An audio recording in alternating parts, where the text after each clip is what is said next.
네, 주님의 기쁨이 충만하시기 바라겠습니다. 오늘 말씀은 마가복음 14장 27절 말씀입니다. 예수께서 제자들에게 이르시되 너희가 다 나를 버리리라.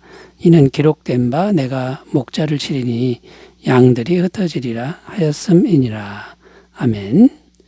오늘 말씀의 내용은 주님께서 제자들에게 너희가 다 나를 버릴 것이라고 말씀하시는 내용입니다. 제자들 입장에서는 주님의 이런 말씀이 참으로 충격적이었습니다. 그렇지만 아무리 충격적이라 해도 결과가 어떻게 되었느냐 하면 주님이 하신 말씀대로 되었다는 것입니다. 자, 이런 것을 생각해 보면 어떤 생각이 들겠습니까? 인간이란 존재는 참으로 연약하기 그지없는 존재라는 생각이 듭니다. 제자들처럼 아무리 결심을 하고 또 마음을 굳게 먹고 장담을 해도 그대로 안 되기 때문입니다.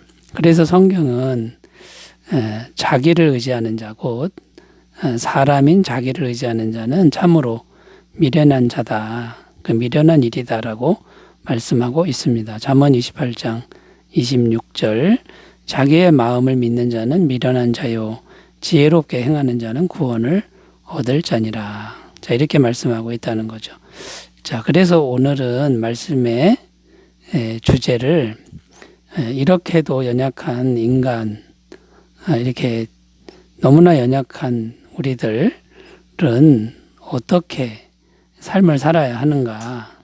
우리가 연약한데 어떻게 삶을 사는 것이 참된 지혜인가? 이렇게 주제를 설정하고 말씀의 은혜를 나누겠습니다. 연약한 인간은 어떻게 살아야 할까요? 첫 번째는 오직 하나님만 의지하며 살아야 한다라고 말씀합니다.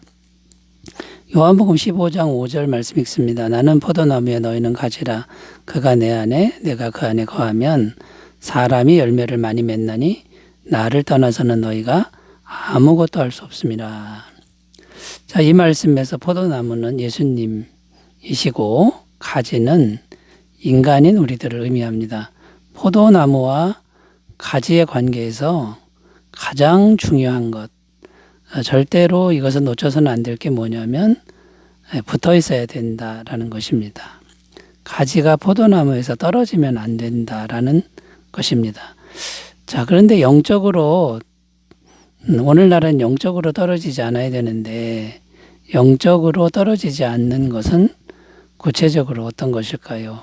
그것은 우리들 마음이 예수님과 연결되어 있어야 된다라는 건데 마음으로 주님을 계속 의지하는 것, 의지하고 있는 것, 이것이 떨어지지 않는 것이다 라는 겁니다. 여기에서 이제 마음이 중요하다는 거고 그 다음에 마음이 의지하고 있어야 된다. 이것이 중요하다라는 것을 이제 우리가 놓치지 않아야 됩니다. 마음으로 의지할 때 주님이 함께 하신다라는 것입니다. 자, 성경 말씀을 우리가 좀 더 찾아보면요. 우리가 마음으로 의지하면 항상 하나님은 우리에게 형통한 삶을 주신다고 약속합니다. 예레미야 17장 7절 8절 그러나 무릇 여호와를 의지하며 여호와를 의뢰하는 그 사람은 복을 받을 것이라. 그는 물가에 심어진 나무가 그 뿌리를 강변에 뻗치고 더위가 올지라도 두려워하지 아니하며 그 잎이 청청하며 가무는 해에도 걱정이 없고 결실이 그치지 아니함 같으리라. 이렇게 마음으로 의지하는 자는 계속해서 형통한 삶을 주신다라는 말씀입니다. 또 우리가 마음으로 하나님을 의지하면 결코 수치를 당하는 일, 부끄러움을 당하는 일은 없다. 이렇게 약속합니다. 로마서 10장 11절 성경에 이르되 누구든지 그를 믿는 자는 부끄러움을 당하지 아니하리라. 성경은 분명히 이렇게 약속하고 있고요. 또 우리가 마음으로 주님을 의지하면 주님께서 항상 우리와 함께 하시고 또 우리 마음이나 그 다음에 우리의 환경을 견고하게 흔들리지 않게 하신다고 약속합니다. 시편 9편 10절입니다. 여호와여 주의 이름을 아는 자는 주를 의지하오리니 이는 주를 찾는 자들을 버리지 하심이니이다. 또 시편 125편 1절에서 2절입니다. 여호와를 의지하는 자는 시온산이 흔들리지 아니하고 영원히 있음 같도다.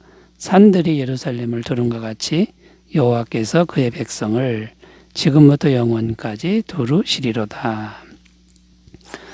마음으로 의지하면 보이지 않는 하나님이 시온산이 흔들리지 아니함 같이 그렇게 단단하게 붙들어 주신다고 말씀하고 있는 것입니다.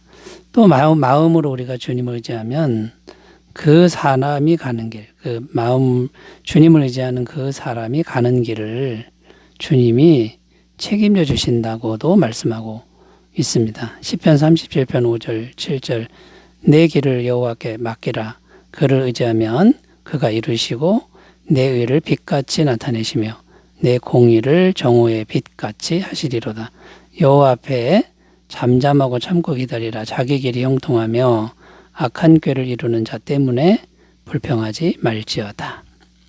자, 여러분, 보이지 않는 하나님을 마음으로 의지하는 것이 얼마나 든든한 일인지 성경에 이 말씀보다 더 많은 무수한 축복의 말씀, 약속의 말씀이 있는 걸 기억하시고 항상 오직 하나님만 마음으로 의지하는 삶이 되시길 바라겠습니다. 두 번째로 가겠습니다. 연약한 인간은 어떻게 살아야 할까요? 두 번째는 오직 말씀을 마음에 두고 묵상하며 살아야 한다라는 것입니다. 오직 말씀을 마음에 두고 묵상하는 삶을 살아야 한다라는 겁니다. 로마서 3장 20절 읽겠습니다. 그러므로 율법의 행위로 그의 앞에 의롭다 하심을 얻을 육체가 없나니 율법으로는 죄를 깨달음이니라. 자, 무슨 말씀이냐면 사람이 말씀을 지키는 것은 불가능하다. 약간은 지킬 수 있겠죠. 그러나 하나님 보시기에 완벽하지 않으면 말씀을 지키지 않은 것이 된다. 이것이 이제 성경의 관점이죠. 그러니까 사람이 말씀을 지킨다, 하나님 앞에서 지킨다, 이것은 불가능한 일이다. 이런 말씀이고요. 그러면 어떻게 해야 되는 것일까요? 그 말씀을 먼저 마음에 품어야 한다. 이렇게 말씀하고 있습니다. 신명기 30장 14절입니다. 오직 그 말씀이 내게 매우 가까워서 내 입에 있으며 내 마음에 있은즉 내가 이를 행할 수 있느니라. 그러니까 말씀을 마음에 두고 있으면 행할 수 있는 능력이 공급된다. 이런 내용이 됩니다.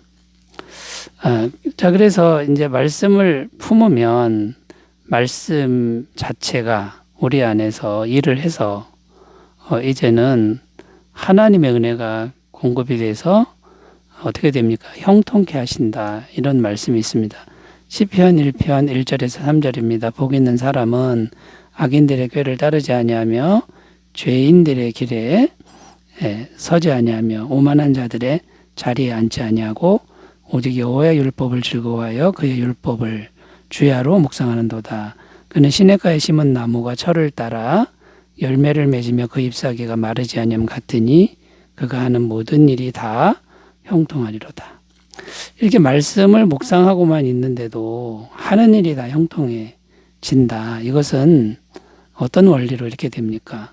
말씀을 마음에 품고 있으면 말씀 자체가 역사를 합니다. 일을 해서 하나님의 은혜가 계속 공급되게 하기 때문에 모든 일이 형통하게 된다라는 겁니다. 말씀을 묵상하면 이런 일이 생기는 이유는 말씀 안에 신성이 하나님의 그런 능력이 담겨 있기 때문이라는 겁니다. 요한복음 1장 1절 태초에 말씀이 계시니라. 이 말씀이 하나님과 함께 계셨으니 이 말씀은 곧 하나님이시니라. 그러니까 우리가 갖고 있는 이 성경 말씀은 하나님의 말씀이기 때문에 하나님의 능력이 있다라는 거고요.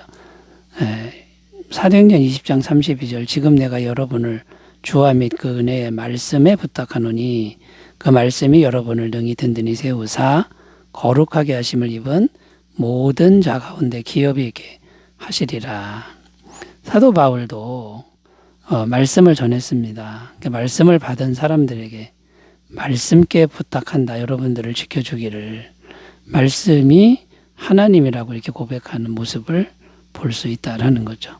자, 그러므로 우리가 말씀을 하나님으로 알고 마음에 잘 품고 묵상하는 삶을 살면 우리가 아무리 연약해도 형통한 삶, 승리하는 삶을 살게 될 줄로 믿고요.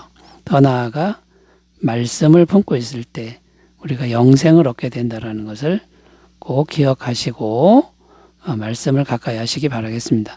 세 번째로 가보겠습니다. 연약한 인간은 어떻게 살아야 할까요? 세 번째는 오직 성령님의 도우심을 항상 기도하며 살아야 한다라는 겁니다. 오직 성령님의 도우심을 항상 기도로 구하며 살아야 한다라는 겁니다.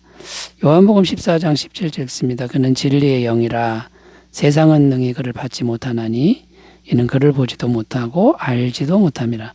그러나 너희는 그를 아나니 그는 너희와 함께 거하시며 또 너희 속에 계시겠습니다. 자, 이 말씀은 예수님이 승천하시면서 성령을 보내주시겠다고 하신 말씀입니다. 그런데 성령을 어디에 보내주냐면 우리 마음에 보내주시겠다 이렇게 말씀하셨고요. 왜 그렇게 하시는 거냐면 성령님을 전적으로 의지하며 살라는 이제 그런 뜻입니다. 마음속에 있는 성령님을 전적으로 의지할 때 어떤 일이 일어나냐면 이 성령님이 곧 전능하신 하나님이시다라는 겁니다. 그러니까 성령님을 의지하면 전능하신 하나님을 의지하는 것과 같다. 그래서 우리 속에 성령을 보내주신다라는 거죠. 스가랴 4장 6절입니다. 그가 내게 대답하여 이르되 여호와께서 스룹바벨에게 하신 말씀이 이러하니라. 만군의 여호와께서 말씀하시되 이는 힘으로 되지 아니하며 능력으로 되지 아니하고 오직 나의 영으로 되느니라. 이 세상에 그 어떤 힘과 능력으로도 안 되는 것 전능하신 하나님의 영으로는 된다. 이런 말씀이고요. 고린도서 13장 13절 주 예수 그리스도의 은혜와 하나님의 사랑과 성령의 교통하심이 너희 무리와 함께 있을지어다. 예수님 은혜, 하나님 사랑을 실제로 전달해 주는 분이, 교통케 하는 분이 성령님이다. 이렇게 말씀하고 있습니다. 또 성령님을 의지하면 세상의 어떤 권세도 다 이길 수 있다라고 말씀하고 있음을 우리가 기억했으면 좋겠습니다. 요한일서 4장 4절 자녀들아 너희는 하나님께 속하였고 또 그들을 이기었나니 이는 너희 안에 계시니가 세상에 있는 자보다 크심이라. 자, 여러분, 우리 안에 계신 성령님을 전적으로 의지하고 기도하며 사는 것이 엄청난 능력이라는 거, 어떤 권세도 이긴다는 것을 꼭 믿으셨으면 좋겠고요. 자, 그러면 결론적으로 우리가 평상시에 정말 힘써야 될 게 뭡니까? 모든 일에, 모든 순간에 마음으로 기도하는 건데요. 성령님께 기도하는 이 습관을 기르시는 것이 능력 중에 능력인 것을 믿으셨으면 좋겠습니다.